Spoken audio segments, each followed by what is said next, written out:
this course, we're going to talk about the behaviors of problem solving.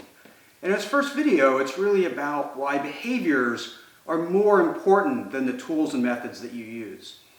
Now, Andy Carlino and I, when we wrote The Hitchhiker's Guide to Lean, we've articulated that the behaviors are the fundamental part of Lean, the most fundamental to get right, that behaviors and principles behind them ultimately drive success with Lean. However, I believe this is even more important with problem solving. Right? If you take many methods of Lean, just take 5S as an example, you can deploy it. It is very process and standard based. And sure, behaviors make it stick and help make sense of it, but there's still enough procedure and enough sort of standardization that's easy to follow where the behaviors can't destroy you too quickly. The behavior, the system, and the process, the tool can really prop you up. But with problem solving, I think that's less so. Why? Because tools don't solve problems. Methods don't solve problems. Data doesn't solve problems. Templates don't solve problems. People solve problems. People solve problems, and regardless of what tool or method, it's still what goes on in that square footage between the two ears that makes the biggest difference with problem solving. And because all of us have been problem solving since we were infants, we have all sorts of blind assumptions and bad habits built up in how we go about solving problems. So with problem solving, getting the behaviors right is even more important. Now, we have a formula that we've used for a long time where our principles, our beliefs, drive our behaviors. Our behaviors drive our actions, and our actions drive our results. Now, much of problem-solving change really focuses in on the action. So many leaders will say, go do an A3 problem solving, or go solve this problem, and they feel that because they're driving an action, that they are in fact operating in a lean way. But the action of an A3 doesn't make it lean. Filling out an A3 template doesn't make it lean. It's how you think about and really engage with that problem. Right? So what the leader should be saying is engage with that problem. Immerse yourself in that problem. The A3 might be the evidence of that, but it's not the action. It's not the important essence of what we're asking people to do. We're asking them to engage. We're asking them to immerse. That's the behavior that gets you somewhere. So when it comes to problem solving, whether it's the leader or the individual, if we focus on the behaviors, we're much more likely to get the outcomes that we ultimately want. Now, if our principles or beliefs drive our behaviors, why don't I say let's focus on the principles of problem solving? Well, because fundamentally, it's very hard to see how someone thinks. Ultimately, that is what we're changing.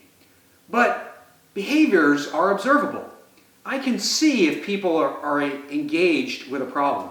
That's an observable behavior. Now, what thinking is going on that drives that engagement could be all sorts of things. But fundamentally, I can observe it, and therefore I can tell if I'm getting the culture that I want.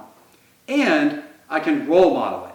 I, as a leader, can role model that behavior, and others can observe me. And so I like to focus on the behaviors because it's the most replicable and scalable part of the thinking side of problem solving and ultimately of Lean. So we have to get the behaviors right if problem solving is ever to be a success.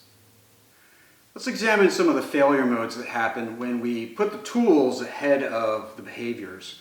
First, one of the things that we get is what we call malicious compliance. People do the problem solving, but their heart and certainly their minds are not in it. This might be as a form of protest. They're going to do the A3 or the problem-solving template anyway. They just don't want to be bothered, so they want to get through it as quickly as possible. One of the ways this shows up is that we have problem-solving efforts that essentially end with a pre-existing conclusion. Right? We already know where we want it to end up, and so we just make the document look the way it should in order to get the outcome we wanted. Certainly not the spirit of problem-solving. And fundamentally, this happens when we give credit for doing the A3 or filling out the template.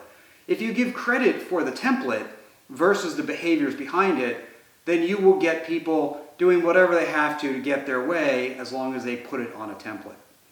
So don't focus on the credit for doing the template, focus on the credit for the behaviors.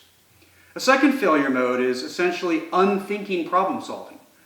Problem solving is a thinking person's game. It requires thought. And so if people are more focused on getting the right information in the right box, what is the technique of filling out the template, that's essentially what you end up with. They're not thinking their way through it. They're not learning. They're not using it as an aid to help their thought process. They are focused on how do you fill out the template. There's one organization I worked with that just based on their underlying culture, we didn't want to start with any tools or templates. We just started solving problems. We focused on the behaviors and we focused on the skills. After about 6 months, they actually started to notice a pattern and they created a template. It wasn't as nice and tidy as an A3, but all the pieces were still there because they had essentially learned how to think their way through a problem. And then once they noticed a pattern in their thinking, they said, hey, maybe there's a template that will help us in the future. That's a much more productive path. It might be a hard path, but certainly they know how to think their way through a problem. A third failure mode is the linearity of our problem solving. Do we focus on problem solving as a linear path from A to Z? But that's not what problem solving should be. Problem solving is messy, it's iterative, it's loopy. Right? It requires iteration and learning as we find out that our problem statement was wrong or that we didn't quite understand current reality or that our proposed solution failed its test. Right? There's opportunities to learn and loop as we go through problem solving. And when you see people going from step A to step Z in a linear fashion, then they're really focused on the tool and not focused on the behavior and the thinking behind it. And a fourth failure mode that happens later on in your journey is that because we put in a lot of formal mechanisms to help drive problem solving, the formal problem solving is the only thing left. But ultimately, if we get the behaviors right, the informal problem solving, the spontaneous, I think this will help here, the decision to solve a problem in a structured way should really be what drives the organization. The formal and forced problem solving should be the smaller portion of it. And so that shows up as a failure mode as you start to scale if the formal continues to outweigh the informal. And ultimately, we want that informal to really take off. Now, this doesn't mean we toss out the tools. Doesn't mean tools don't matter. Tools are job aids. They're the ability to help us think. They're the ability to help us standardize. They have the ability to help us drive the right behaviors, but only as job aids. Only when we focus on the behaviors and the skills over the tools do we get the right outcome. Consider Toyota, long heralded as the best example of problem solving in their own journey. They didn't start with tools and templates and roll them out in the organization. They started solving problems. They learned how to solve problems, facing those problems, immersing themselves in their problems. And over time, patterns emerged, tools emerged, methods emerged, and that is what's often taught today. But they learned their way into it. They earned their standards. And ultimately, I propose that's what we should all be doing. We should learn our way into problem solving, not by copying how other people solve problems, but by learning to solve problems through behaviors and skills and use the tools and templates as nothing more than job aids to help us along our journey.